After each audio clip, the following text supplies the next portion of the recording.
안녕하세요. 행공신 TV입니다. 네, 오늘 강의 주제는 초등수학 공부 실패의 길 탑5입니다.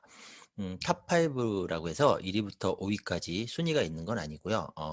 대표적인 실패 사례 5가지를 모은 강의입니다. 네, 그중에 일부, 네, 일부고요. 네, 2부는 따로 있습니다. 그래서 1부와 2부 두 가지 영상을 보시면은 초등수학 공부 실패의 길 5가지에 대해서 대략적으로 파악을 하시게 될 겁니다.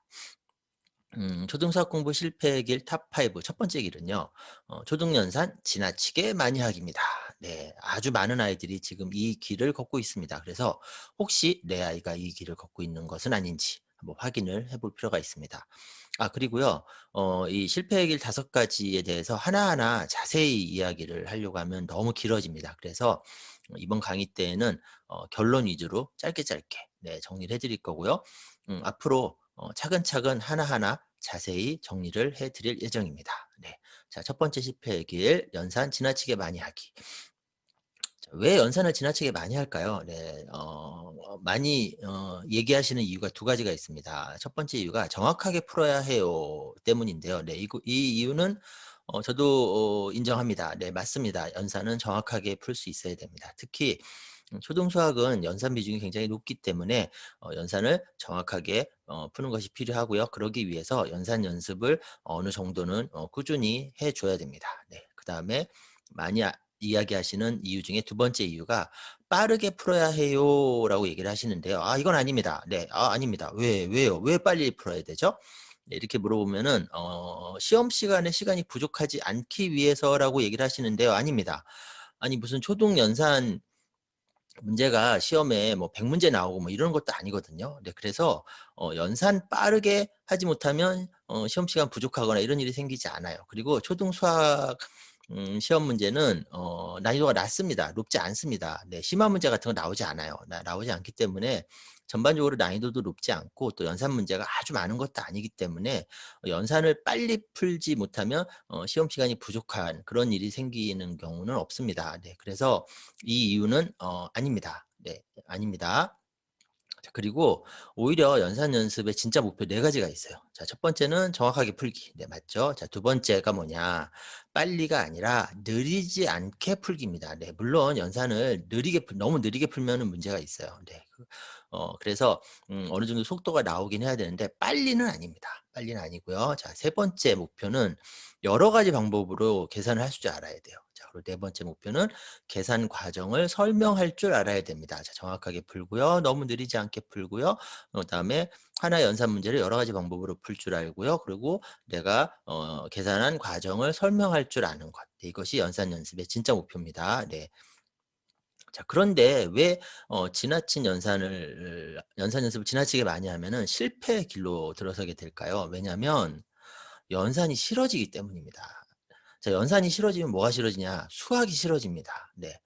보통 언제죠? 7세, 1학년, 2학년 이 시기입니다. 이 시기. 자, 수학을 이제 시작하는 시기, 수학 공부를 제대로 해 봐야 되는 시기. 네, 그런데 수학 공부를 제대로 해 보기도 전에 연산 연습을 지나치게 많이 하면서 연산이 싫어지면서 수학이 싫어지면서 수학에 대한 부정적인 태도가 만들어져 버리는 거죠. 자, 부정적인 태도가 만들어진 아이가 난이도가 좀 있는 문제를 만났을 때 그 문제를 풀기 위해서 많이 노력할까요? 깊게 생각하려고 할까요? 그럴 리가 없죠. 그냥 '아, 어렵네. 아, 나 못하네.' 그냥 빨리 단정 지어 버립니다. 네. 이게 태도거든요. 태도의 영향이거든요. 태도가 정말 중요합니다. 그래서 수학 공부를 제대로 시작도 해 보기도 전에 연산을 필요 이상으로 지나치게 많이 하면서 수학을 싫어하게 만들어 버리는, 네, 이 길. 네, 이 길은 정말 조심해야 되는 길입니다. 자, 그다음에 초등수학 공부 실패의 길 두 번째 길입니다. 자, 두 번째 길은 수학 공부 이상하게 하기입니다. 이상하게. 자, 예를 들어 보겠습니다. 자, 사다리꼴 넓이는 어떻게 구하죠? 사다리꼴 넓이, 아, 네. 옛날 얘기죠. 우리 부모 입장에서는. 네. 뭐 밑변 나오고 윗변 나오고 뭐 뭐였더라? 네. 사다리꼴 넓이는 윗변 더하기 아랫변을 먼저 하고요. 그다음에 높이를 곱해 준 다음에 2로 나누면은 사다리꼴 넓이를 구할 수 있습니다. 아, 네. 기억이 새록새록하시죠?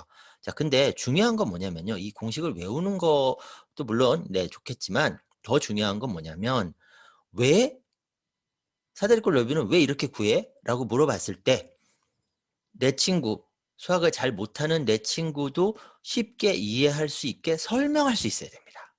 이게 수학을 제대로 하는 거거든요. 자, 분모가 같은 분수 덧셈은 어떻게 하죠? 분모가 같은 분수 덧셈은 분모는 그냥 두고 분자끼리 더합니다. 네.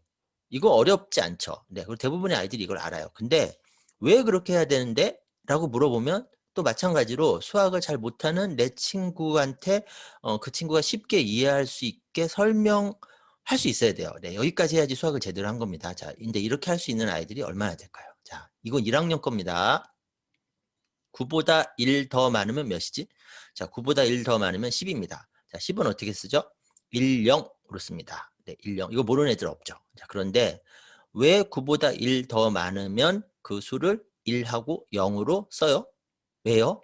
라고 물어봤을 때 이 질문에 대답할 수 있는 아이들은 거의 없습니다. 그리고 부모님들도 아마 정확하게 대답하실 수 있는 분이 별로 안 계실 거고요. 심지어 수학을 지도하고 계시는 분들 중에도 이 질문에 대해서 정확하게 대답을 하실 수 있는 분들이 얼마나 되실까요? 네.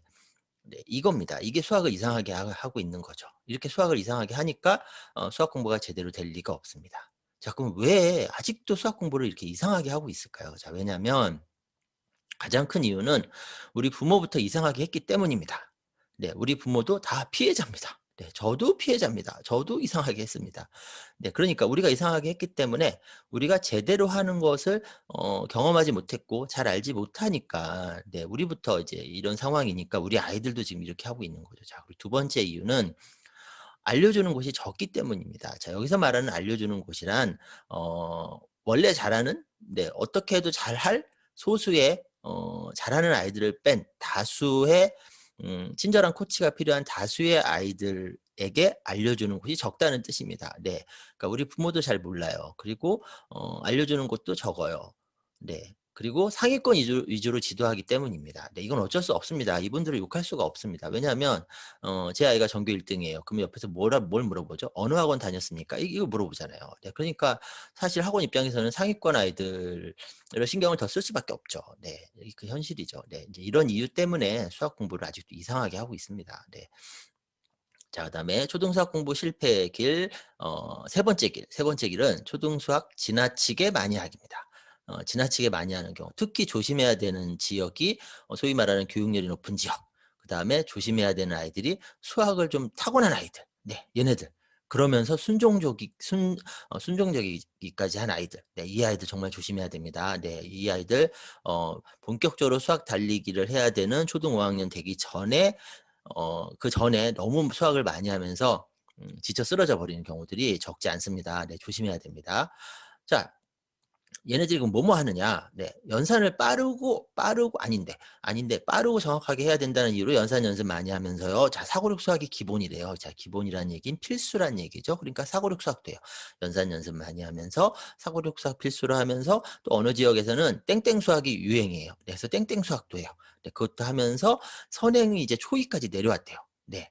소위 말하는 교육열이 높은 지역 중심으로 해서 이제 수학 선행은 초기부터 해야 됩니다. 네, 이런 얘기들. 네, 이러다 보니까 연습 많이 하고 사고력 수학하면서 땡땡 수학 유행하는 거 하면서 자기 학년 수학 심화하면서 선행 수학까지 하고 있으니까 그냥 수학을 네, 이러고 있는 거죠. 네, 이러니까 네, 이제 지쳐 쓰러져 버리는 겁니다.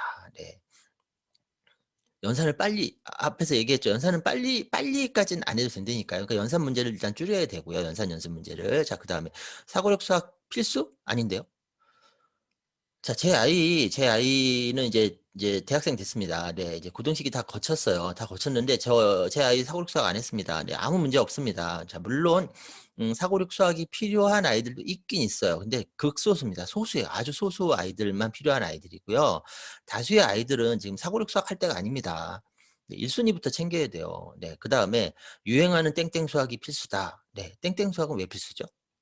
땡땡 수학이 수학의 1순위를 잡아주나요? 수학에서 1순위가 뭐죠? 네, 이거 따져봐야 됩니다. 네, 따져봐야지 아, 땡땡 수학을 꼭 해야 되는구나 아니구나라는 판단을 할 수 있게 되는 거죠. 자, 그다음에 수학 선행은 초기부터래요. 아닌데요. 수학 선행은 시기로 결정하는 것이 아닙니다. 네, 초기 됐는데 선행할 수 없는 애예요. 그럼 어떻게 해야 돼요? 하지 말아야죠. 하지 말아야죠. 네. 이렇게 하고 있으니까 수학을 많이 하게 되는 거죠. 왜 그럴까요? 도대체 왜 수학 공부를 지나치게 많이 하고 있을까요? 왜냐하면 수학에서 1 순위가 뭔지 몰라서 그래요. 네. 수학 안에서도 또 1 순위가 있습니다. 자, 수학은 연산도 있고요. 사고력도 있고요. 선행도 있고요. 내신도 있고요. 뭐 경시대회도 있고요. 또 그다음에 뭐 인도 수학도 있고요. 뭐 땡땡 수학도 있고 뭐 많습니다. 교구 수학, 뭐 놀이 수학, 창의 수학, 네, 되게 많아요. 네. 그중에 1 순위가 있어요. 그럼 1 순위부터 제대로 해야죠. 근데 1 순위가 뭔지 를 모르다 보니까 이 얘기 들으면 그 말 맞고 저 얘기 들으면 또 저거 해야 될 것 같고 네, 이렇게 되는 거죠. 그러면서 점점 많아지는 겁니다.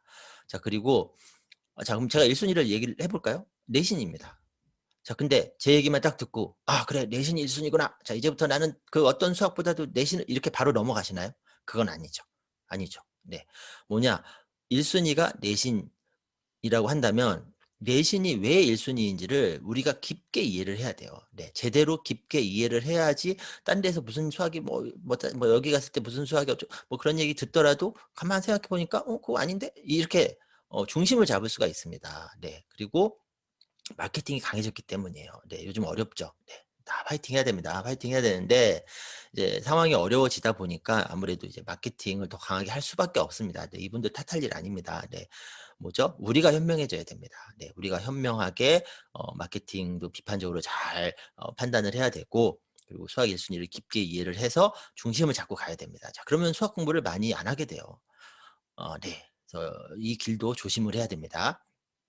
네. 그래서 이렇게 오늘은 초등수학 공부 실패의 길 5가지 중에 3가지에 대해서 알아봤습니다. 그리고 다음 영상에서는 나머지 2가지 길에 대해서 네, 2 부에서 정리를 해 드릴 거고요.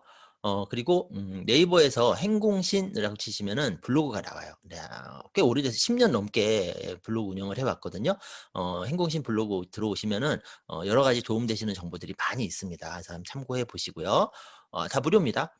네. 그리고 행공신에서는 온라인과 오프라인에서 12 가지 주제로 강의를 진행을 하고 있습니다. 네. 매 강의마다 1 시간 20분 동안 진행하는 네, 아주 구체적이고 아주 자세히 다루는 강의거든요. 네, 이 강의도 참고를 해 보시고요. 강의 일정은 행공신 블로그에 올려 놓으니까 네, 참고하셔 가지고 도움이 되셨으면 좋겠습니다. 네. 오늘 강의는 여기까지 마무리하겠습니다. 네. 저는 다음 강의 때 뵙겠습니다. 네. 안녕히 계세요.